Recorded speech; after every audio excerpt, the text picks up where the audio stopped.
All right, we've been sent a wonderful case, a very common situation. Patient has a existing root canal crown on tooth number 10.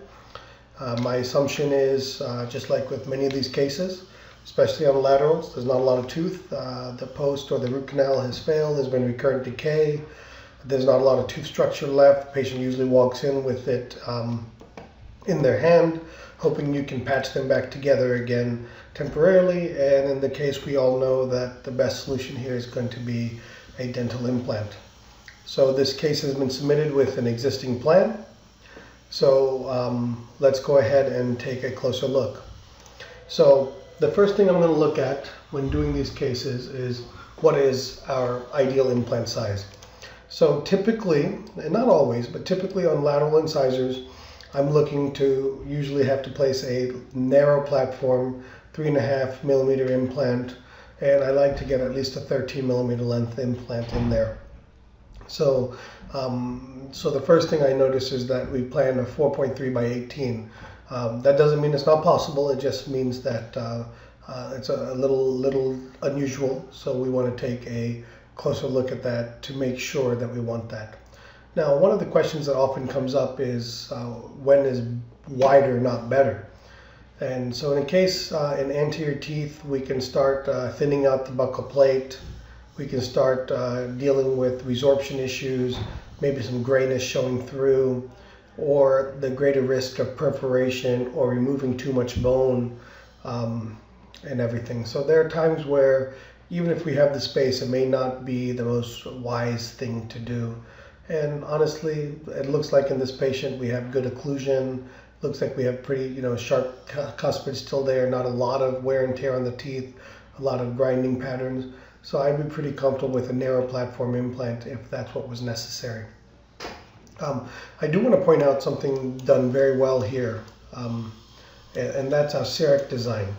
Now, with immediate placements, oftentimes many of us are taught or shown that it doesn't matter how we design the tooth because we have the existing tooth to work with.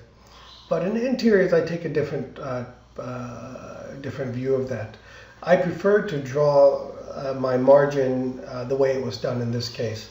And if we take a look here, we can see good care was taken to draw this margin where the gingival margin would finally be.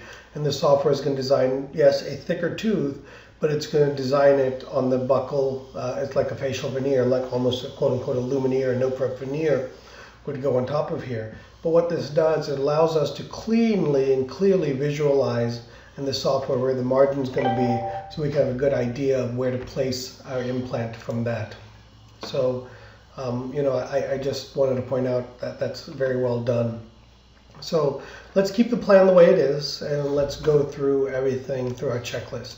So let's take a look at mesiodistal position. Looks pretty good, separated, plenty of distance between the roots.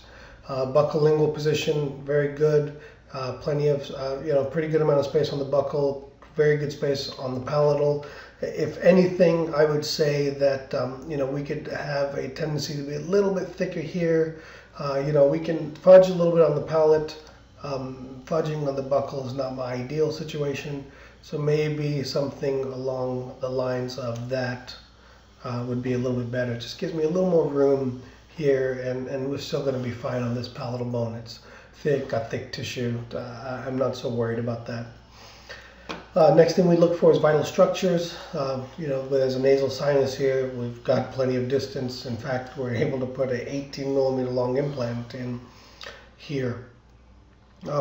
What I do want to point out that shows up right away on this one is our implant planning position on the occlusal table.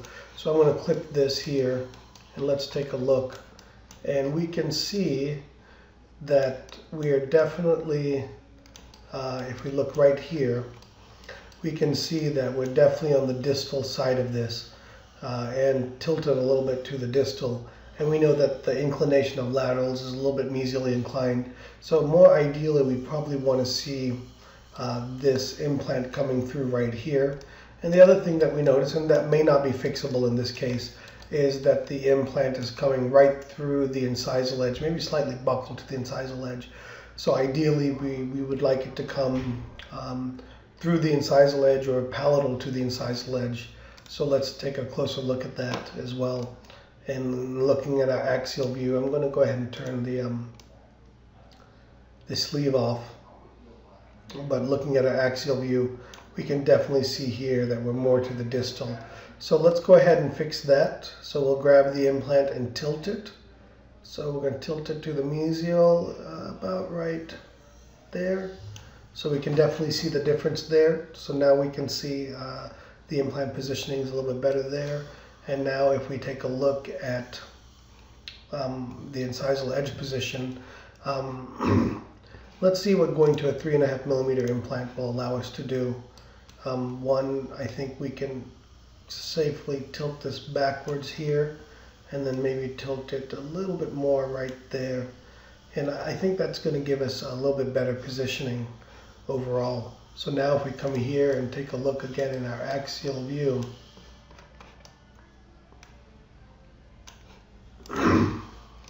we can see now our implant has a slight better position. So we're still not going to be screw retained, but at least now we know we have plenty of space on the buccal to form gingival contours. So we can see, a slight tweaking makes a little bit of a difference here. The last thing I want to look at is bone level here. And this is one of the harder things to take a look at. So let's just kind of walk through my thought process on this. So let's take a look at where our bone is. So based on what I'm seeing our bone to look somewhat like this. Okay. The next thing I'm going to go ahead and outline is the tooth itself. So our tooth looks to be kind of like so.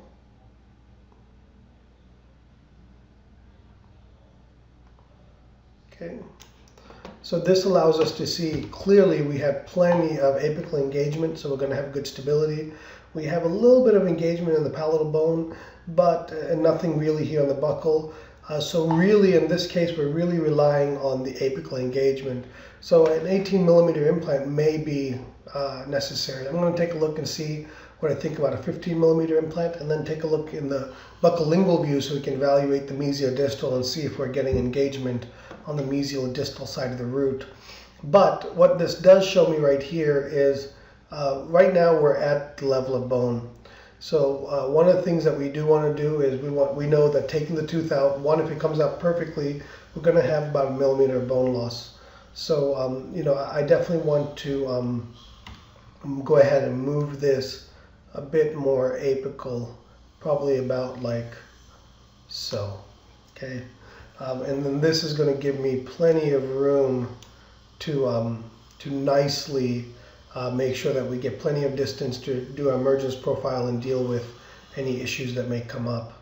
And then the other thing I want to look at is 18 millimeters. Again, we got the space, it's no big deal, but the longer we get, the more difficult the surgery becomes from a guiding perspective, long drills. And so let's see what a 15 millimeter implant would look like. And we can see here actually that a 15 millimeter implant extends beyond the apex as well. So I would be pretty comfortable with this length of implant. We have more than 3 millimeters of engagement here. I'd be very comfortable with this length implant here. So there we have it. A very good plan, if I say so myself. We get a good idea from here what it looks like emerging out very nicely, centered on the tooth, centered in the incisal edge. Gives us more than enough room to produce an adequately a very nice aesthetic result. So let's take a look at this. The modified plan right here, where it's coming out, and then let's take a look at it in comparison to the original plan. So we can see again the difference here. So here we can see the implant comes out right there to the distal side of that versus here on the mesial side of that. So thank you very much, and hopefully this has been very helpful. I appreciate everyone sending in the cases.